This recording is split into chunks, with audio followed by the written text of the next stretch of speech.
Telugu Desam party అధినేత చంద్రబాబు నాయుడు కీలక నిర్ణయం తీసుకున్నారు. ఒక కుటుంబానికి ఒకే టికెట్ అని గట్టి సంకేతాలు ఇచ్చారు. ఇందులో ఒకే కుటుంబానికి మాత్రం మినహాయించారు. కింజారపు కుటుంబానికి ఒకరినే మినహాయిస్తూ మిగిలిన వారికి మాత్రం ఒక కుటుంబానికి ఒకే సీట్ అంటూ క్లారిటీ ఇచ్చినట్లు పార్టీ వర్గాలు తెలిపాయి. పొత్తులు కుదురుతున్న నేపథ్యంలో కుటుంబాల్లోని సభ్యులకు కాకుండా కొత్త వారికి అవకాశం ఇచ్చేందుకు చంద్రబాబు సిద్ధమయ్యారు. ఇందుకు సీనియర్ నేతలు కూడా తనకు సహకరించాలంటూ ఆయన ఇప్పటికే కొందరికి చెప్పినట్లు సమాచారం. జగన్ ఎన్నికల్లో ఓడించాలంటే కొందరు త్యాగాలు చేయక తప్పదని, అందులో ముఖ్యంగా సీనియర్ నేతలు కొన్ని కుటుంబాల వారు తన నిర్ణయానికి మద్దతు పలకాలని ఆయన ప్రత్యేకంగా కోరినట్లు చెప్తున్నారు.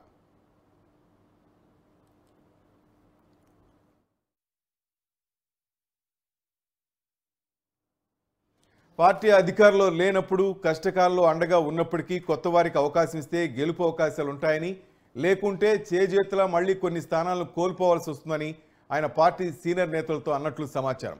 అందుకే దాదాపు 6 కుటుంబాలకు ఒకే టికెట్ అని చెప్పేశారు. అందులో ఏ టికెట్ కావాలో మీరు నిర్ణయించుకోవాలని కూడా కొందరితో అన్నట్లు తెలిసింది. కొత్త వారికి అవకాశం ఇస్తే ఓట్లు కూడా పెరుగుతాయని ఆయన భావిస్తున్నారు.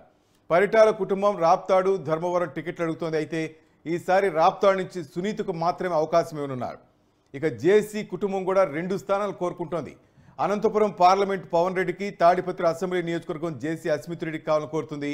కానీ తాడిపత్రి టికెట్ మాత్రమే వారికి ఇవ్వనున్నారు. మరోవైపు కేఈ కృష్ణమూర్తి కుటుంబం పత్తికొండ, డోన్ టికెట్ను ఆశిస్తోంది. పత్తికొండ నుంచి కేఈ శ్యాంబాబు, డోన్ నుంచి కేఈ ప్రభాకర్ పోటీ చేయాలని భావిస్తున్నారు.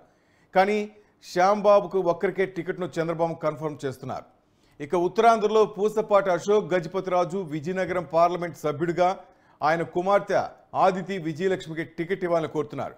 కానీ అశోక్ గజపతిరాజుకు మాత్రం విజయనగరం పార్లమెంట్ టికెట్ ఉన్నారు. ఇక చింతకాల అయ్యన్న పాత్రుడు కూడా తనకు నర్సీపట్నం, తన కుమారుడు విజయ్ పాత్రుడుకు అనకాపల్లి పార్లమెంట్ టికెట్ ఇవ్వాలని కోరుతున్నారు. కానీ అయ్యన్న పాత్రుడు ఒక్కరికే టికెట్ ఖరారు చేస్తున్నారు. అదే సమయంలో టెక్కల్ నుంచి అచ్చెన్నాయుడు, శ్రీకాకుళం ఎంపీగా కింజారపు రామ్మోహన్ నాయుడుకు మాత్రం మినహాయించారు. ఇలా సీనియర్ నేతలకు మాత్రమే కాకుండా ఫ్యామిలీ ప్యాక్ లేదని, పొత్తుల కారణంగా కొన్ని స్థానాలు మిత్రపక్షాలకు, మరికొన్ని స్థానాల్లో కొత్త వారికి అవకాశం ఇవ్వాలన్నది చంద్రబాబు నిర్ణయం.